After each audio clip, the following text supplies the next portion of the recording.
and the title is Keeping Up with Kornήλιου Καστοριάδη Storyline in ΣΚΟΠΕΛΟ.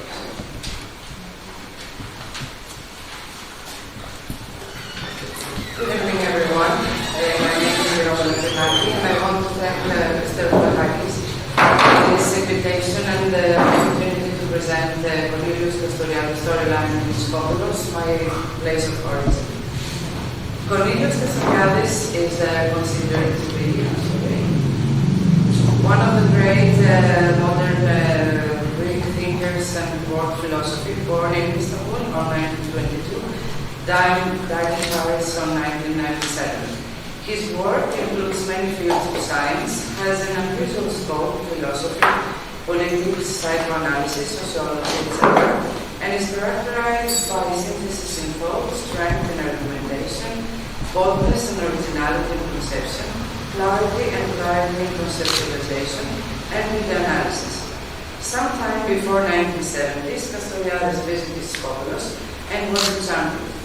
There was tourism at the time on the island, but not on the current sense and form.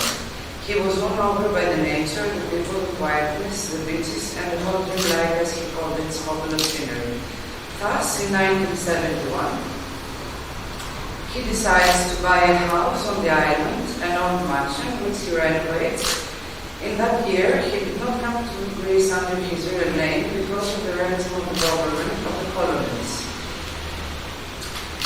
At that time, Kastoriadis was a member of the OECD, an organization that could not protect him in the event of his arrest by that government. In his house in ΣΚΟΠΕΛΟ, which he visited every summer, he hosts several times his close friends, psycho-sociologist and professor of universities of Paris, 7th and 10th, and Italy. With his family, also the modern Greek thinker, philosopher, and philosopher professor, Kostas Katselos. Enriquez's daughter, Isabel, now a doctor, was a teenager when she came to ΣΚΟΠΕΛΟ with her parents to Kastoriadis' house. She remembers the impulsive form and presence of the philosopher, their walks in Athens and London with one of the two unique taxis that existed on the island at that time. The evenings in the yard of his house with laughter, with wine and food, and Kastoriadis always smiling, although closed-mouthed, whom she listened to with attention and admiration, and she personally, as she pointed out, as her personality, as she pointed out, magnetized her. Isabel also remembers that Kastoriadis knew all the parts of ΣΚΟΠΕΛΟ in which he spent hours walking. He was an excellent swimmer and an avid smoker. During the year he came to ΣΚΟΠΕΛΟ, Kastoriadis also visited Italy, specifically Stenivalla, and he stayed at Charilias Theodorou family houses. And that's a picture from it also, it's really far, but it's from the 1970s, Kastoriadis and Alonso. When Kastoriadis went to ΣΚΟΠΕΛΟ, he was still married to his first wife, Ηρώ Μελαχροινακη, who had a son from the first marriage, Melakhroinakη. Ηρώ is considered one of the most important French psychoanalysts and a founding member of the German tropic who, among other things, created an original but difficult theory of childhood psychosis. She and Kastoriadis divorced in 1978 when, without any other explanation, he told her that he intends to spend a month on the island with her and the second month of vacation with someone else. So Ηρώ keeps the house in ΣΚΟΠΕΛΟ, which he used to visit with her son and his wife until Claude passed away, and the house was sold with Ηρώ not returning to ΣΚΟΠΕΛΟ after that. After 1978, Kastoriadis sought a new refugee in Tinos. During the first years he was in ΣΚΟΠΕΛΟ, he began to move away from Marxist theories and turned to Freud. He gradually developed into a great psychoanalyst as he started working as such from 1973. He understood psychoanalysis and process and ethics in autonomy. He re-examines Freud by focusing on the concept of the unconscious and recasts Freud's relation of the self to the unconscious by highlighting the concept of the radical imagination around which his work is to be oriented. At that time, he published one of the most important works, The Imaginary Institution of Society, first published in 1975 in Paris, with the title Illustration imaginaire de la société, and in 1978 in Greece, translated by Cedar Publications. It's this book. I didn't have the time to put it here.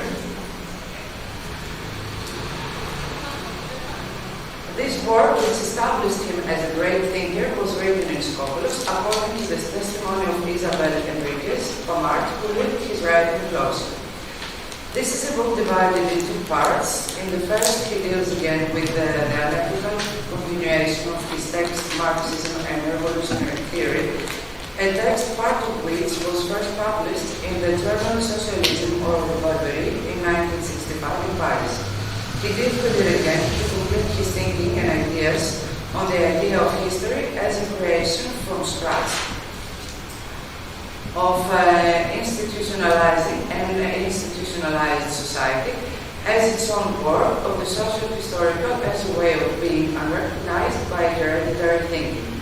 There, Kastoriadî criticizes Marx and reconstructs the mild misconception that prevailed for decades, perception about society, history, human behavior, and politics.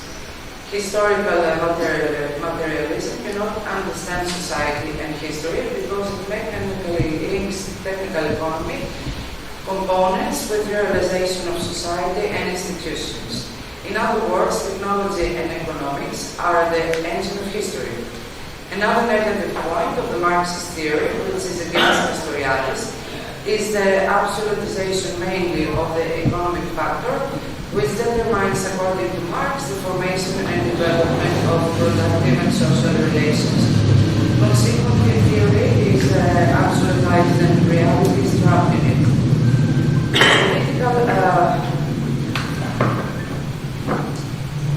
The political and practical thought of Kastoriadî is reflected in the imaginary institution of society as initially of the Marxist philosophy of history, economic determinism in relation to class struggle determinism per se, the subject and object of historical knowledge, of the objective rationalism, dialectic and materialism, the artifice of discourse, the revolutionary project, its roots and theory, the concept of autonomy in the individual and society, institutions, and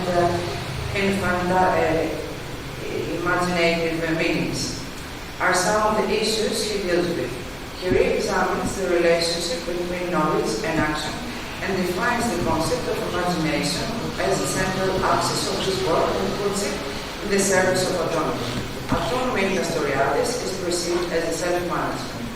Autonomous individuals constitute autonomous societies, and autonomous societies without autonomous individuals cannot exist. The autonomy of the individual, as the thinker explains, depends on inner freedom, but also on the establishment of the autonomous society in which he lives and acts.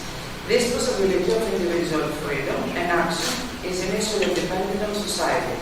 In other words, it's a double concept of autonomy, which, however, cannot be understood only in combination and both ways. One could say that this is a settling of account with his fundamental of Marxist theory, a theory that is now vigorously contested without, however, denying the temporal and value-based of the revolutionary change in society.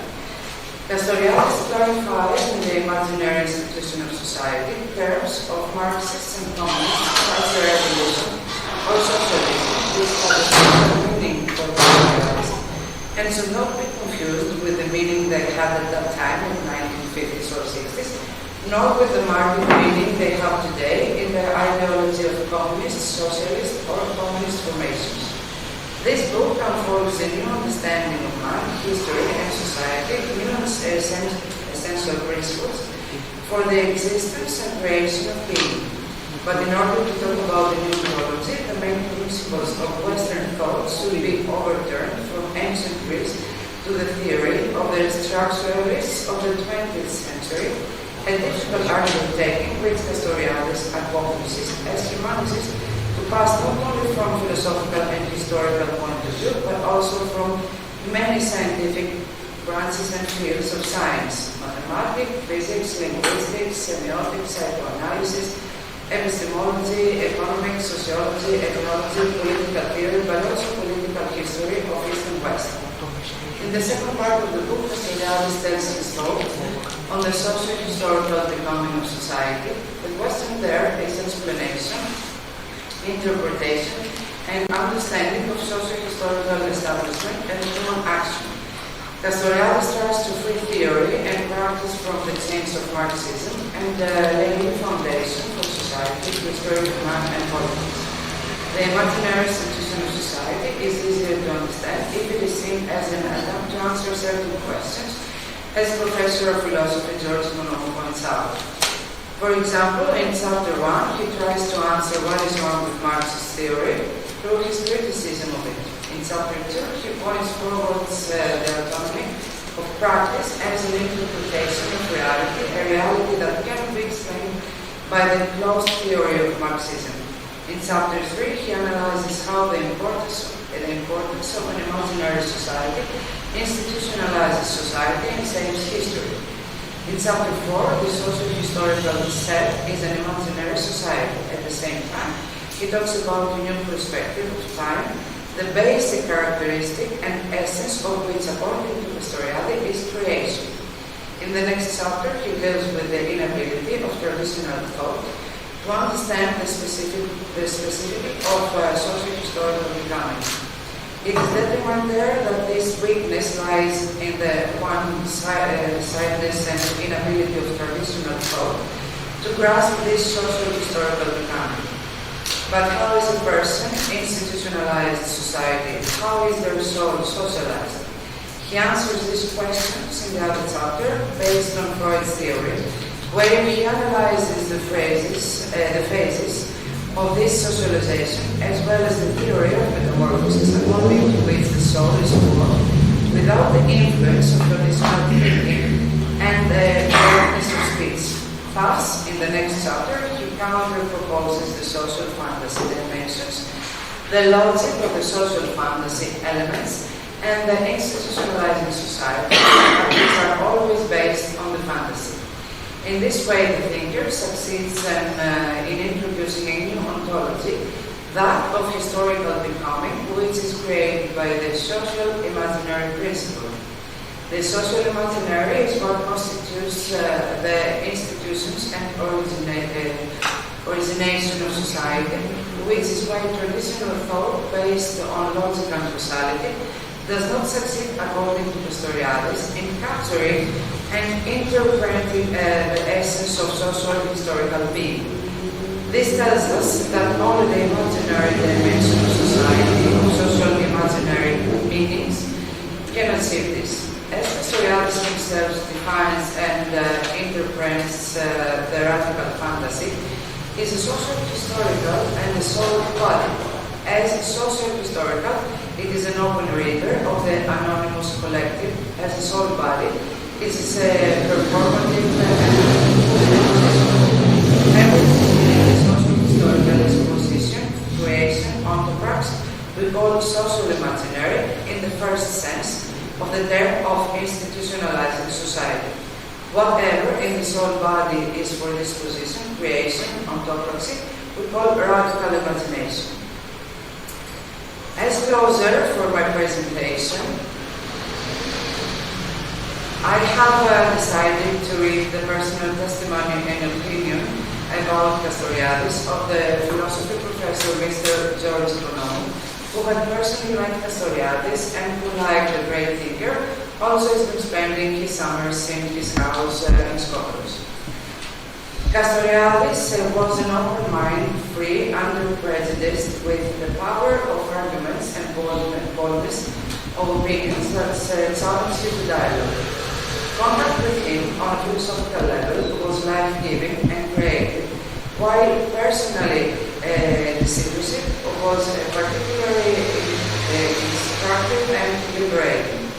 In the beginning, with his critical rejection of Leninism and Marx, he freed my critical faculty while it opened my political horizon towards democracy and autonomy. Then the philosophical path towards the critical treatment of society and history with a radical imagination, and finally it introduced me to the concepts of Freudian theory and psychoanalysis. All this in the work of Kastoriadη is permitted by the search for freedom in all forms. Thank you for your attention.